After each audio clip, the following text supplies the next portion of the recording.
வணக்கம். இது அமெரிக்காவோட விவசாயத்தையே குறிவைக்கிற ஒரு முயற்சி பத்தின தகவல்கள். FBI ஒரு சீன விஞ்ஞானியையும் அவரோட காதலரையும் கைது பண்ணிருக்காங்க. எதுக்குன்னா பயிர்களை அழிக்கக்கூடிய ஒரு ஆபத்தான பூஞ்சைய எப்படி சொல்றது அமெரிக்காக்குள்ள கடத்திட்டு வந்ததா ஒரு குற்றச்சாட்டு. இந்த விஷயம் FBI தலைவர் கேஷ் பட்டேல் சொன்னதா உங்க மூலங்கள்ல இருக்கிற தகவல்கள் சொல்லுது. ஆமா, இது ஒரு சாதாரண கடத்தல் மாதிரி இல்ல. வேளாண் பயங்கரவாதம், அதாவது அக்ரோ டெரரிசம்னு சொல்லுது. அமெரிக்காவோட உணவு பாதுகாப்புக்கே இது ஒரு பெரிய அச்சுறுத்தலா பார்க்கப்படுதுன்னு உங்க மூலம் சொல்லுது. முதல்ல இந்த கைது பத்தி சொல்லுங்க.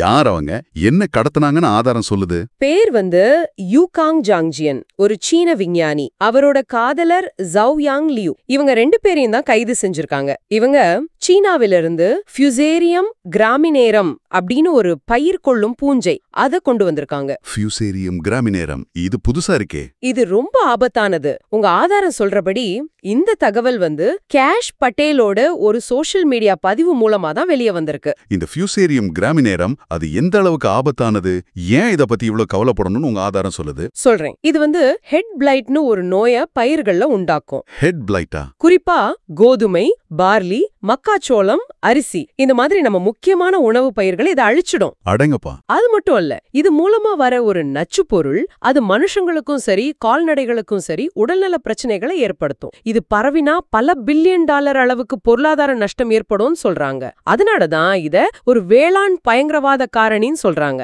அந்த விஞ்ஞானி இத மிஷிகன் பல்கலைக்கழகத்துல வச்சு வளர்த்ததாவும் உங்க ஆதாரம் சொல்லுது. இந்த விஞ்ஞானிக்கு சீன கம்யூனிஸ்ட் கட்சி CCP இருக்கு இல்லையா, அதோட தொடர்பு இருக்கலாம். சீன அரசாங்கம் அவருக்கு பண உதவியும் செஞ்சிருக்கலாம்னு ஒரு சந்தேகம் இருக்குன்னு ஆதாரம் சொல்லுது. அப்போ இது தனிப்பட்ட விஷயம் இல்லையா? அப்படி தெரியல. விஞ்ஞானியோட காதலர் லியூ அவரு இதே பூஞ்சைய பத்தி சீன பல்கலைக்கழகத்துல ஆராய்ச்சி செஞ்சிருக்கார். முதல்ல இங்க வந்தப்போ அந்த பூஞ்சைய கொண்டு வரலன்னு பொய் சொன்னதாகவும், ஆனா அப்புறம் சட்டவிரோதமா கடத்திட்டு வந்ததை ஒப்புக்கிட்டதாகவும் ஆதாரம் சொல்லுது. அதனால இது எதுவும் முறையான ஆராய்ச்சி பரிமாற்றம் இல்ல, இது முழுக்க முழுக்க சட்டவிரோத கடத்தல்னு ஆதாரம் அழுத்தமா சொல்லுது. சரி சரி. அதனாலதான் அவங்க மேல சதித்திட்டம், கடத்தல், பொய் சொல்றது, அப்புறம் விசா மோசடின்னு பல குற்றச்சாட்டுகள் இருக்கு.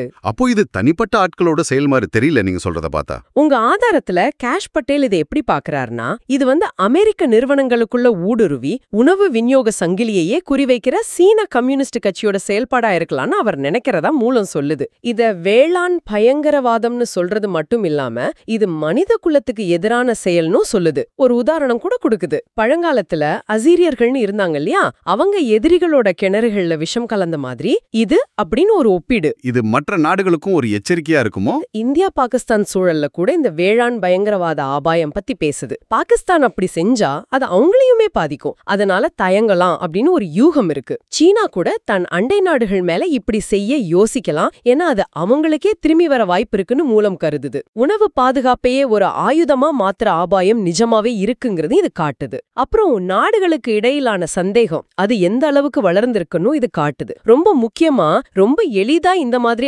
ஆபத்தான பொருட்களை ஒரு இடத்துல இருந்து இன்னொரு இடத்துக்கு கொண்டு போக முடியுங்கிறதும் தெரிய வருது. இதுதான் கவலையான விஷயம். ஆமா, அப்போ நம்ம யோசிக்க வேண்டிய ஒரு விஷயம் இருக்கு. இந்த மாதிரி உயிரியல் அச்சுறுத்தல்கள், அதுவும் விவசாயம் சம்பந்தப்பட்டது, இது எதிர்காலத்துல இன்னும் அதிகமாகலாமோ? நல்ல கேள்வி. அப்படி நடந்தா அதை கண்டுபிடிக்கவும் தடுக்கவும் உலக நாடுகள் கிட்ட எந்த அளவுக்கு வலிமையான பாதுகாப்பு ஏற்பாடுகள் இருக்கு? இது பத்தி நீங்க என்ன நினைக்கிறீங்க? யோசிச்சு பாருங்க.